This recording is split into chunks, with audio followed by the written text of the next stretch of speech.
with Action Step, and we are here to talk about AI. This session is Work Smarter with AI, bringing AI into your law firm's workflows. Just a little bit of housekeeping before we get started. Upon entry, you've all been muted, so please feel free to use the chat. And towards the end of the session, we will have some time to run through those questions and have our experts answer those for you. Speaking of our experts today, Inertia is one of our longtime certified consulting partners here with Action Step. And recently they shared with me that last year in 2024, they helped 50 different law firms build and deploy over 500 custom AI workflow apps. And so they are the right experts to be talking about this topic today. And I'm super excited to go ahead and turn it over to them. So Aaron, I'm going to let you take it away. All right. Well, thank you so much, Beth. And thank you for the warm welcome. I'm happy to announce that the 500 some odd apps we built for 50 clients in 2024 has now increased to nearly 100 clients with unique custom AI implementations and over 1,000 apps built. So we've been very busy. You know, our mission at Inertia Legal since ChatGPT and really AI and legal started making waves was to embrace that space and really drive towards real experience where we can share that experience with our clients. AI is such a fast moving development. There's experts everywhere, but most of those experts have very little experience.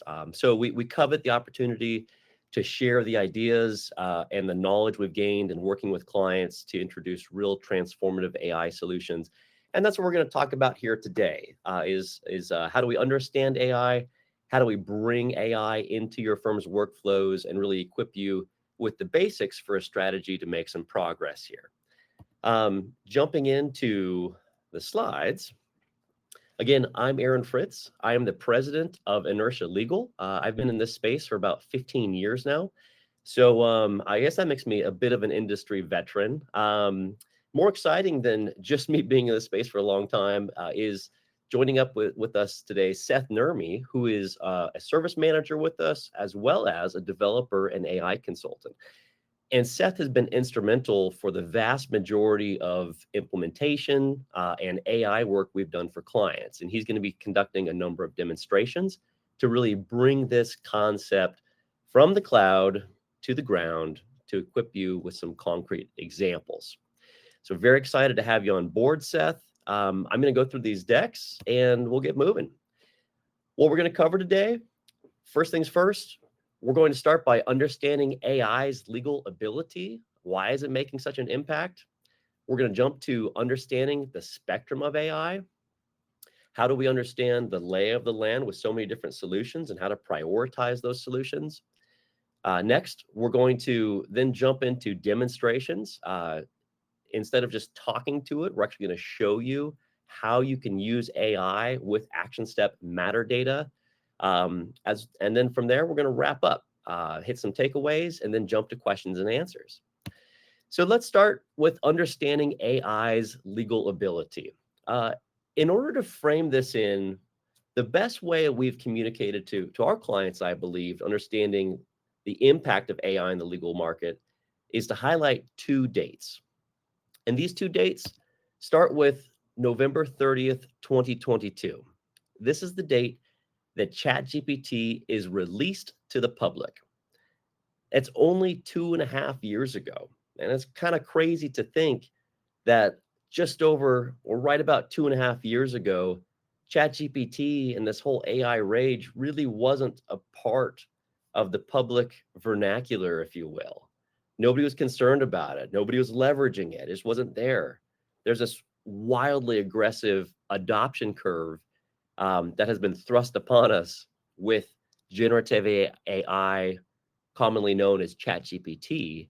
But again, less than 2.5 years ago, it's making huge waves and it's disrupting so many professions, particularly the legal profession in this case. Getting to how it's impacting legal here is if ChatGPT was released on November 30th, 2022, March 15th, 2023 is where it gets really interesting. because that's the date that ChatGPT passes the bar exam.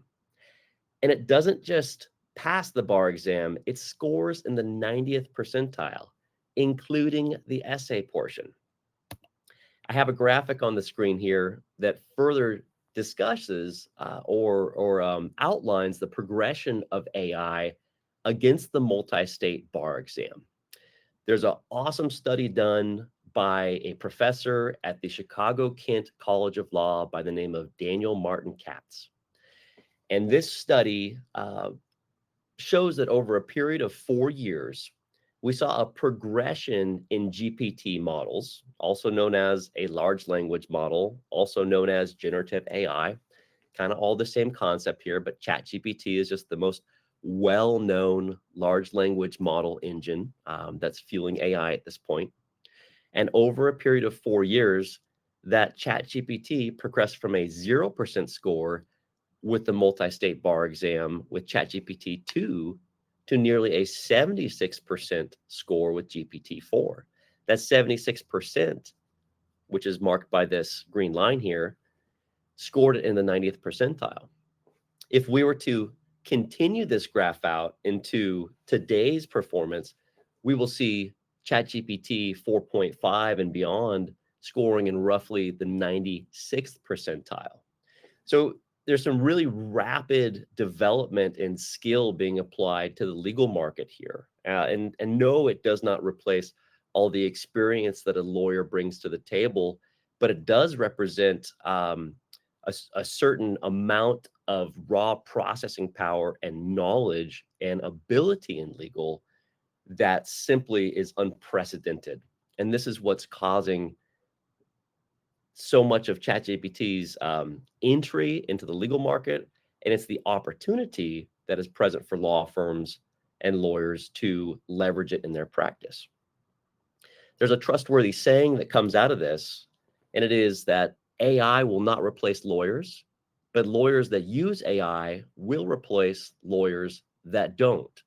A lot of our clients come either a little bit concerned or maybe a little bit put off by AI and just say, look, it's not going to make the impacts that everybody's saying it is. It can't be that good. And they're not all wrong in that case, but it is safe to say at this point that AI is going to disrupt the legal profession, just like it already is. I believe that it's disrupting all professions, and that's a much deeper conversation. But we've been through many technology transformations in the legal market in the past, and this is just one more of those. We think about the way that email impacted the way that lawyers work, right? There were so many lawyers that said, never, not going to happen. It's always going to be U.S. Postal Service or, wet signatures, printed and written documents. We'll never go email. And we all know that that's changed. We see the similar transitions in e-discovery as well as online legal research. And these were all opportunities that lawyers had to adapt to and really embrace, but it did not replace them. So again, AI will not replace lawyers, but lawyers that use AI will replace lawyers that don't. And we want to internalize that for all of us on the call here today. Now, if it's going to be impacting the practice of law, let's talk about a few areas where legal AI performs best today so that you can begin identifying those areas in your day-to-day practice. One of the first areas is compression of information. Think about summaries of documents, cases, and transcripts, wide swaths or tranches of data that would take hours upon hours to review that you can quickly summarize, create actionable bullet points from, and really guide your entry into those documents. Does a phenomenal job of this at this point. Also, identification of fact patterns and dates. Think about it. We have a computer on the back end. We can start looking for dates that are repeating or discrepancies in statements. Common use cases that our clients are using this for is the creation of timelines and chronologies to support litigation, or doing direct comparison of documents or factual statements. Also, analysis. There's deep analysis capability to really dig in to perform research, substantive comparisons. What I mean by that is it's not just red line comparisons of documents, but really going in to look at it and say, hey, what is it about the rewrite coming from opposing counsel? Give me an understanding of that in a deeper sense than just, hey, what word changed here? And we can expand that out to actually do summary comparisons of full documents as well. So really powerful stuff. And then semantic search. This is a phrase that you'll hear more and more of in the future. Semantic search is really the transition from doing search against documents or document repositories where we're looking for lexical type matches, where we're looking for word matches, to having a much deeper understanding of the data where we understand the semantic meaning of the words, where we can not just look for word matches in doc sets, but really go all the way in and say, hey, tell me about the last 10 years of matters we had for this client. What were our results? What were the judges' responses to us? So forth and so on. So really interesting knowledge that can be gained, seeking answers, not just more information to dig into. Drafting kind of goes without saying, but simple legal docs, rewarding for clarity, using it as a sounding board. It's very, very good on that front. Extraction, think about intake forms. If you have a personal injury practice or any practice where you have an initial form, you're taking in client information. How are you compiling that, extracting that information, maybe loading it into a database, or essentially guiding your due diligence for reviewing case information, getting it into spreadsheets where you can visualize it in an easier fashion, as well as extracting information to create subsequent documents. This is kind of a fun subject here, which is transformation. And what I mean by that is really, since we're pulling all this data out and we have this know-how, getting into the drafting of complex documents or data format changes so that we can take this information and make it interoperable between different data sources. And here's a big one. If we have all this information extracted and the ability to transform it, a lot of times working with litigators, requests for interrogatories and responses to interrogatories and all the back and forth. We have all the knowledge present, really. How do we draft those documents and responses? So really fun workflow ideas that we can dig into that are extremely powerful. Now, moving right along here, I think it's important to not just look at why is AI making an impact in legal, but really better understand how AI is making an impact in legal with different products that are being developed.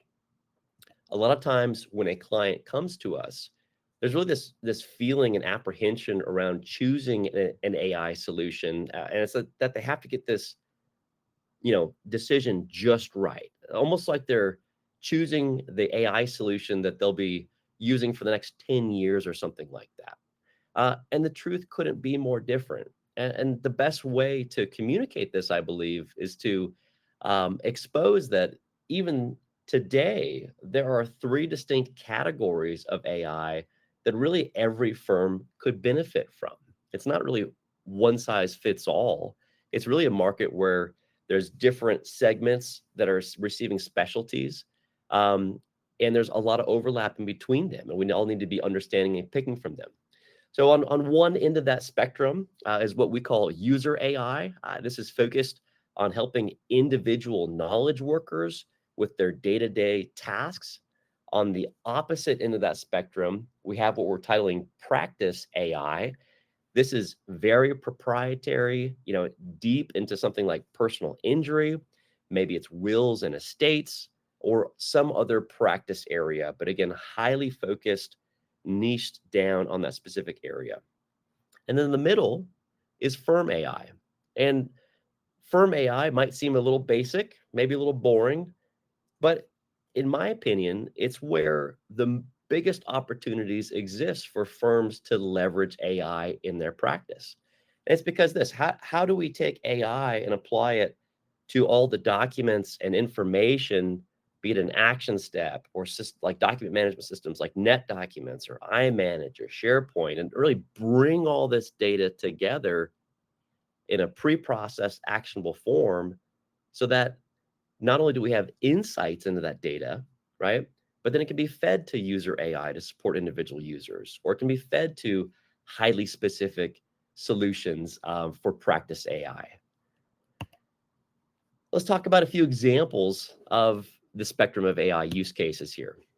So again, user AI focused on enabling users with things like meeting notes, email management, document summaries, simple document drafting, really day in and day out workflows for individual users.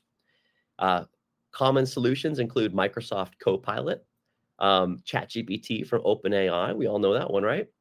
Sonnet from Claude, Grok from xAI, and even Gemini from Google. When we talk about firm AI, again, this is focused on enabling entire firms with document summarization and comparison, document automation, repository-wide semantic search, auto-profiling and organization of documents and content. I can't help but park on that just for a second. This has been kind of the holy grail of document automation or document management systems for so long, where right now we have to manually profile information on the way in.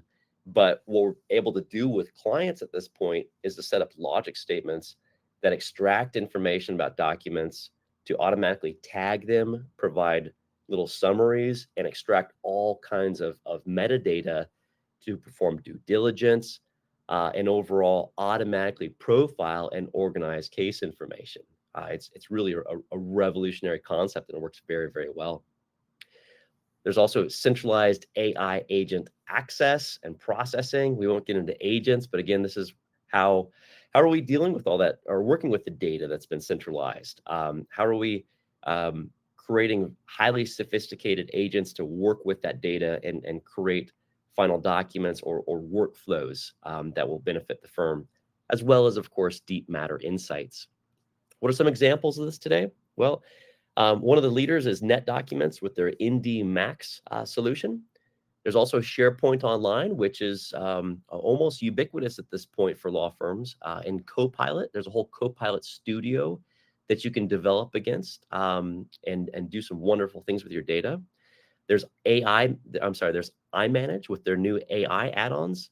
And then what we're going to focus on here today with some demonstrations is ActionStep plus Microsoft Copilot to bring a very accessible form of firm AI into the mix for you all. And then Practice AI, again, focused on enabling practice areas, very specific, with practice area specific document review and creation, AI-enabled legal research against proprietary data sets. Think about what Lexis and Westlaw are doing with this. It's deeply proprietary. It's usually very high cost, but boy, if you're in one of the niches that can benefit from these pre-built solutions, there's really a lot to be gained from them. Examples include CoCounsel from Westlaw, Protege from LexisNexis, Harvey, and EvenUp as applied to the personal injury segment. As we move along out of this, I want to transition from talking about all these options to showing you these options. And the best way to do that is to introduce Seth Nurmi into the conversation. And Seth is going to talk about a few different things. So Seth, are you on board? Absolutely. Thanks, Aaron. Excellent. All right. If you can go to the next slide here, Aaron. So over the last year and a half that we've been working with our clients to develop legal workflows with AI, we have identified really three core buckets of workflows that that most legal work falls into. The first one is summarize. The second one is analyze. And the third one is transform. So summarize you can think of as probably your most accessible encounter with AI, probably the first thing that you've seen with AI, deposition summaries, document summaries. You can go beyond simple deposition summaries and look at something more complex like an executive lease summary. That's what we'll be looking at today with Action Step. When it comes to analyze, this is where you're taking multiple different kinds of documents or multiple different kinds of information and looking for commonalities or looking for differences between them. For example, a contract comparison. You might be drafting a legal contract that's written in specific legal language and comparing what's written in that specific legal language to what your client is actually asking for in their correspondence letter. And you can find specific areas where there are agreements or where there are conflicts with what your client's priorities are and what you've written in your legal contract. You can also do something such as reviewing a court decision. And so this could be, you've made a filing with a court, they have ruled against you for certain reasons, and then you can compare your original filing with the court ruling and find ways to strengthen your argument. That will be another example that we're looking at today as it relates to IP litigation. And then transformation. This is the most complex and strategic type of workflow. This is transforming data from one format into something else. You could think of this such as answering response to interrogatories. So you have a list of interrogatories to respond to. You could have boilerplate objections lined up, automatically qualifying for each request for each interrogatory. You could be receiving a court scheduling order with 10 different dates coming up and defining a task list. That's the workflow that we'll be looking at with Action Step today. So I'll go ahead and share my screen here, and we'll get started with a real-life demo.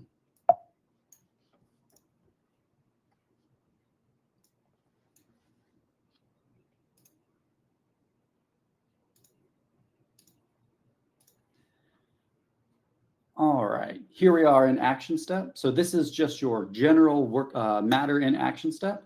And you could go out, there's a plethora of different AI solutions available on the market today. What I want to show you today is something that you all likely already have, you just don't know it, and that is Copilot. Inside of your Edge browser, there's this little rainbow Copilot button in the top right corner. You can click on this and it'll swing over a Copilot pane. What I've done is I've created a number of workflows in Copilot and then saved those prompts so that I can reuse them again and again and get consistent results again and again. And so the first thing I want to do is that summarize workflow. I want to take a look at an executive lease summary. So I'm going to go to my Documents tab in Action Step. I'm going to go down to my real estate folder where I have my lease agreement. I'm going to download my commercial lease agreement. Now, inside of my Copilot window, I'm going to go down to this button at the bottom that says View Prompts.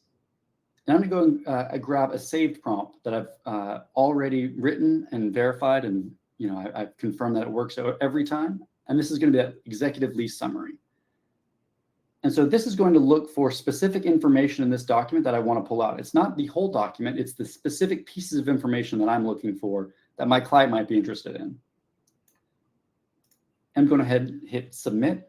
And the first thing it will do is prompt me to upload a document for this workflow. So I'll go and I will grab my document from my downloads folder, and I can just drag and drop it right into this window. Once that finishes uploading, I can hit submit. And in real time, it's going to extract the information from the lease agreement, the specific pieces of information that I'm looking for, the commencement date, the rent commencement date, tenant improvements, furniture, right of first offer.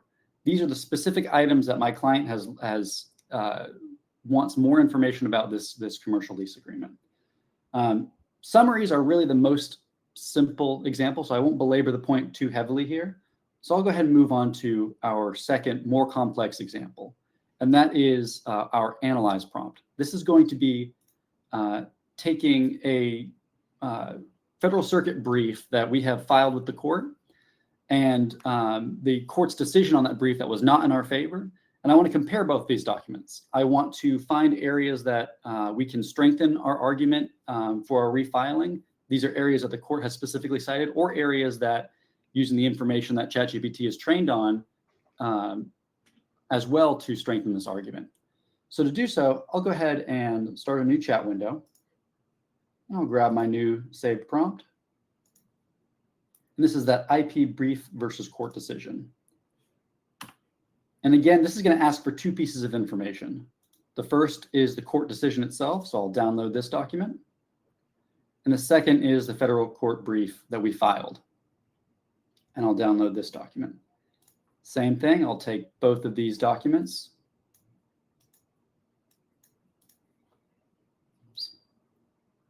And I will drag and drop them into our Copilot window. And now, just like before, in real time, it's going to go through and analyze our client's argument, or the argument we filed on behalf of our client, the court's ruling on our filing, an assessment, weaknesses and strengths of our filing. It'll call out specific clauses as relates to this filing, so obviousness, insights for appellate strategy, areas of focus for future appeals, and potential counterarguments. And so these are all areas for future research, future improvements on our court filings. That way we can, hopefully win and improve our outcome in the future. And our final example here is going to be that transformation workflow. And so this one is, we've received a new court docket. We've got our court dates lined up. We have all that pulled out into a single court scheduling order. And I want to take that list of dates and specific events, and I want to turn that into tasks for my staff. So I'll bring a new chat window open, new prompt, go back to my saved prompt, and I'll take this court scheduling order to tasks workflow. And this will ask for a few different pieces of information. So the first is obviously the scheduling order that has the content, but the other item that it will ask for is, what is the matter that this relates to in action step, and what is the assigned to person that these tasks should be assigned to. What I'll be doing is I'll be taking this court scheduling order, extracting all of the dates, all of the event titles, and a one-sentence description of the event, and I'm creating a spreadsheet that is in the exact format that action step requires to mass import multiple tasks at the same time. So I'll go ahead and grab my scheduling order, download this PDF, drag and drop it over.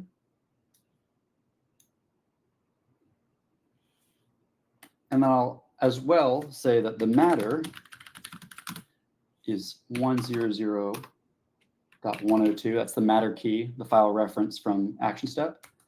And the assigned to is Seth Nurmi. I will assign these to myself. And so now this will go through and create that spreadsheet for me. It's going out and it's pulling all of the dates from this scheduling order and creating a CSV. Now, we have just a setting in this demo environment where I can't download the file, but you can set this inside of a true production environment to where you would just have a CSV downloaded right from your browser. I've gone ahead and I can take this, I can either take this content and copy and paste it into a CSV, or I can just take the one that I just prepared prior and upload that as well. So what I'll do is I'll go up to the task import utility and I'll select the file to upload, this task list. I'll click on next. And so we'll do a couple of mappings here. First, we'll just confirm that the matter is the matter file reference, and the assigned to is the first and last name. Finally, we'll just confirm the mapping. Yep, this is John Doe v. Ironside Works. The status is incomplete. And then they have found my contact record in action step to confirm. And so now I've found 15 different dates. So I'll go ahead and create 15 tasks. And just like that, we can now go back to our matter and action step, go back to our task list. And I now have 15 different tasks for each of the different important dates that are related to that scheduling order. I didn't have to go through and manually create these.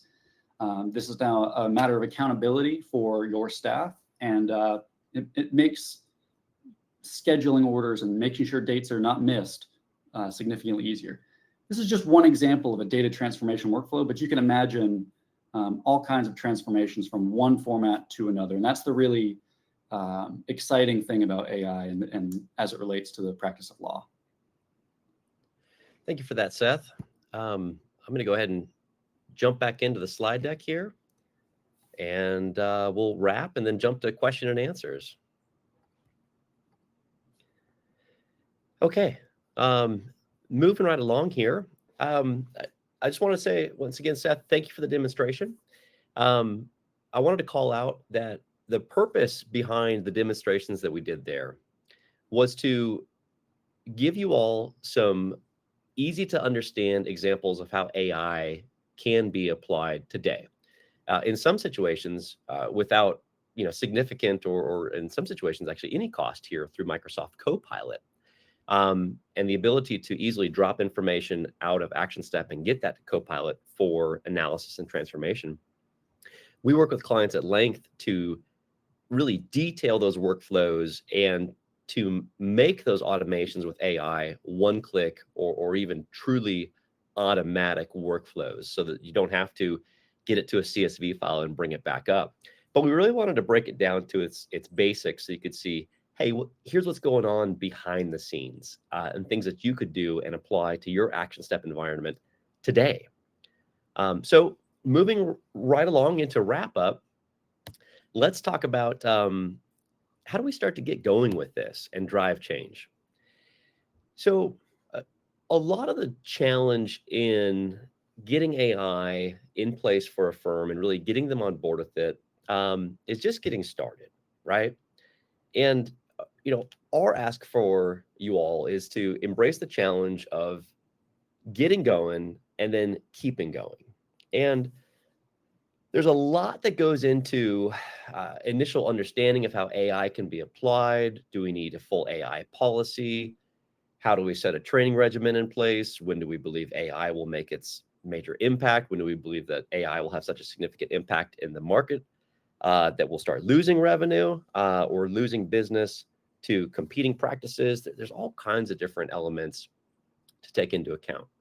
But I think the biggest thing that we all have to do is lean into this conversation and just get started. And there's some ways to do that that have produced success and health for our clients and have mitigated ethical concerns or any compliance related concerns with AI. So first things first, my recommendation to get started is this: bring the conversation out into the open. Many firms say we have a clear policy on AI. It's we don't use it. Well, it's not so simple. Case in point, do you have Copilot in Microsoft Online now? Yes, you do. Do you have AI on your phone through multiple providers? Yes, you do. Are those phones highly regulated by every firm out there, with mobile device management? Typically not. There's all kinds of gaps and windows for people to use AI. And the concept of saying we don't use AI in our practice, it's not an applicable statement at this point, right? Furthermore, we see many associates using AI, whether or not it's approved by the practice. And it kind of goes back to this. If AI is really one of the more transformative, if not the most transformative technology applied to the practice of law in the last 300 years, why would you be an attorney and not use it? And if you're already overworked and you can find efficiencies, you're going to use it. So here's the thing. Don't push the conversation. Don't sweep it under the carpet. Bring it out into the open so you can identify what it is, how it's being used, and have a healthy conversation around it. Also, you need to provide a compliant AI tool for your entire team. One of the best ways to set up an initial AI policy for the firm is to simply say this: we have purchased a fully compliant tool, be it ChatGPT Enterprise or a solution like App Builder Enterprise or Legal AI Assistant from NetDocuments, or many other AI add-ons that are designed for legal. And you say this to your team: if you're using any other solution but the specific AI tool, that we purchased for the firm, you're out of compliance. Don't use it. But if you're using this tool, you're safe. You will not compromise data for our clients, and we encourage you to use it. Simply by identifying and giving your team an AI tool to use that is compliant, you will avoid a litany of potential issues and then cultivate use within your team. The other point, take AI upskilling seriously. and engage an expert.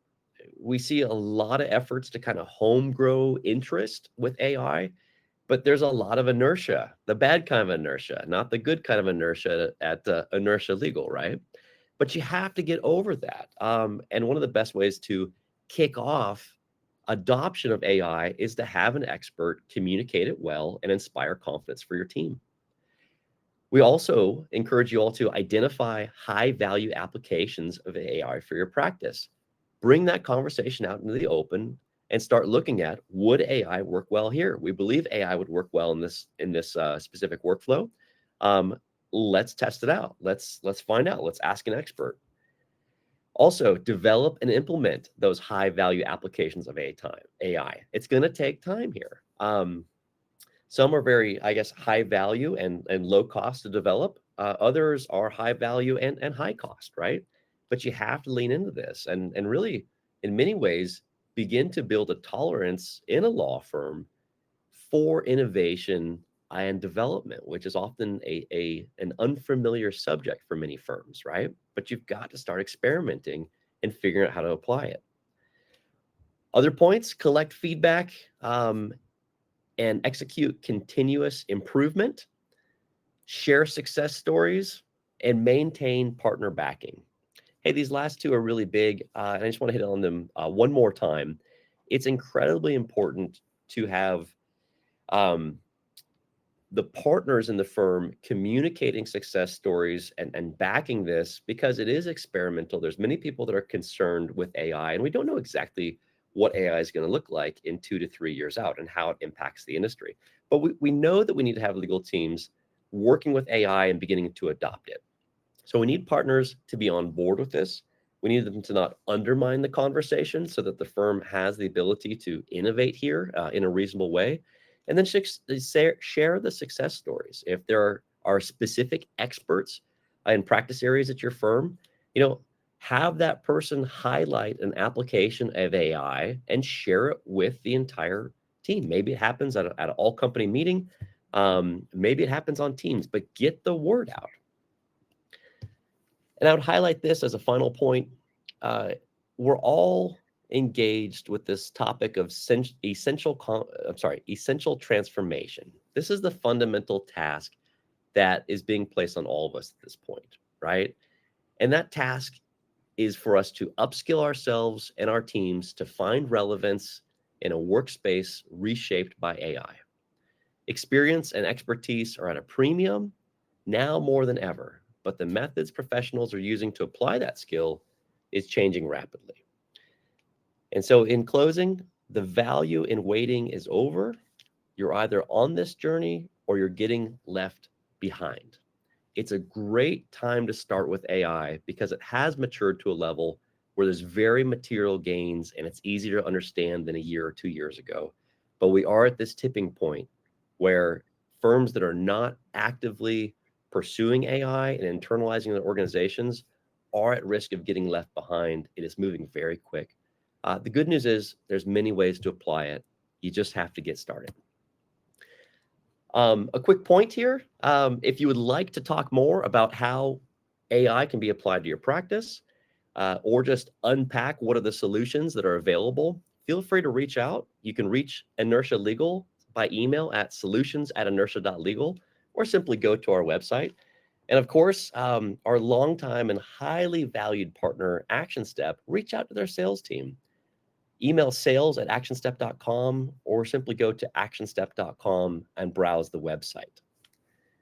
With Great, that great, said, great stuff, Aaron. We actually have a few questions with our final few minutes. I think we've got about 5 minutes or so to answer the questions. So if you'd like, I can read them, or if you have quick access to the panel of questions, feel free to pull them from there. Either way is fine with me. What would you prefer?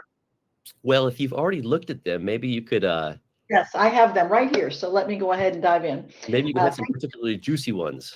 Yes, everyone, thank you for posting your question. So first question is, can AI pull data from ActionStep and analyze it? For instance, could it look at the portal chats for a given matter, or preferably all matters, and look for certain language, topics, or dates? So the way that we built out this demonstration was using documents that exist in ActionStep and extracting the content from the documents themselves. There is not an out-of-the-box AI solution directly built into ActionStep just yet. However, we could build an API connector to connect to Copilot, and then your questions in Copilot then pull live information out of ActionStep. It would be somewhat custom, but it is possible to do. Sure. Okay. Thank you for that. The next one is, do you trust the AI to pull all dates from a scheduling order? My experience is that you can't rely on AI to do complete summaries. It randomly omits critical data without warning or explanation. So there's a couple of pieces to unpack with that. The first is the newer models. Okay, the first piece is that most issues that come with information being omitted come down to, for lack of a better word, poor prompting. The more you define the structure that exists, the more you define where to look for content in a document, the better results you will get. And to compound that, the second point is the newer models require less fine-tuned and perfect prompting. But the better you are at prompting and getting, and that might be a whole paragraph of content. That's why you have a saved prompt. But the better you are at prompting and being specific and providing example structures, we find that it's extremely reliable when you have examples and guardrails in place in the prompting. In terms of, I think this kind of goes in the same vein of not just leaving out information, but hallucinating information. That really also comes down to prompting and the vagueness of a prompt. It also comes down to how you set up your AI solution. Copilot, for example, you can, when you roll it out for an organization in your Microsoft setup, you can configure the temperature of a response. And the temperature of a response is going to be the creativity of a response. And for legal, we turn that all the way down so that it only responds to the factual information that's provided. And you will not see any hallucinations with that. Not unless you're specifically asking for, draft me a solution or draft me options or draft me ideas. If you're asking for strictly information from a source and you turn the temperature all the way down, you will not get a hallucination from that content or from that response. Great. That was very efficient because you also answered another question within that. So we've got time, I think, for two more. One is Copilot working within ActionStep, or is that simply a second open window? Could you do the same thing with a different program such as ChatGPT? So what we're showing the demo today is Copilot operating inside the Edge browser. So it's not operating within ActionStep, it's operating within the browser itself. There are two advantages of this. The first is that, unlike ChatGPT, it's in the context of your browser, so you're not having to swap between tabs. You can keep your main working tab open. You can drag content over. The second thing is, with Copilot Enterprise, you have an enterprise data protection. So that means that information that's saved, that you A, are typing in, or B, dragging and dropping into a chat window, is not retained by Microsoft. It is information that is strictly used for your prompt and then destroyed. It's not retained to train a model. If you were to use free versions of ChatGPT, you don't have that guarantee. In fact, you can almost guarantee that they are going to keep a certain level of that information to train the models for future use. With ChatGPT Enterprise, ChatGPT Enterprise, you do get that level of security. But with Copilot, if you've got the shield icon for work inside of Copilot in the browser, you've already got your data protections covered. You don't have to worry about your subscription to whatever other AI engine you might be using. Yeah, and I would add to that as a real simple rule of thumb is if you're not paying for it, don't. There are differing levels of information protection. ChatGPT Enterprise has one of the highest levels. It runs about $60 per user per month. Copilot has enterprise level protection. It's a little bit less than the ChatGPT actually, but it's still quite compliant. But if you're not paying for it, you are risking a compliance gap there. That information can be reviewed by the companies, whether OpenAI or whoever's behind the LLM, like the large language model. It can be flagged for review. It can also be used to train the large language model itself. So again, very simple rule of thumb: unless you're paying for it and you made an intentional decision to deploy that for your team, don't be using it with sensitive legal data or anything that identifies specific client information that wouldn't be public. Thank you, Aaron and Seth. And with that, we are at time. If we did not answer your question, we will do so after. You will hear from one of these gentlemen, I'm sure. And thank you so much on behalf of Action Step and Inertia Legal. Please reach out to either one of us if you have any questions or would like to continue the conversation. Thank you so much, everyone, and have a great rest of your day. Thank you. Thank you.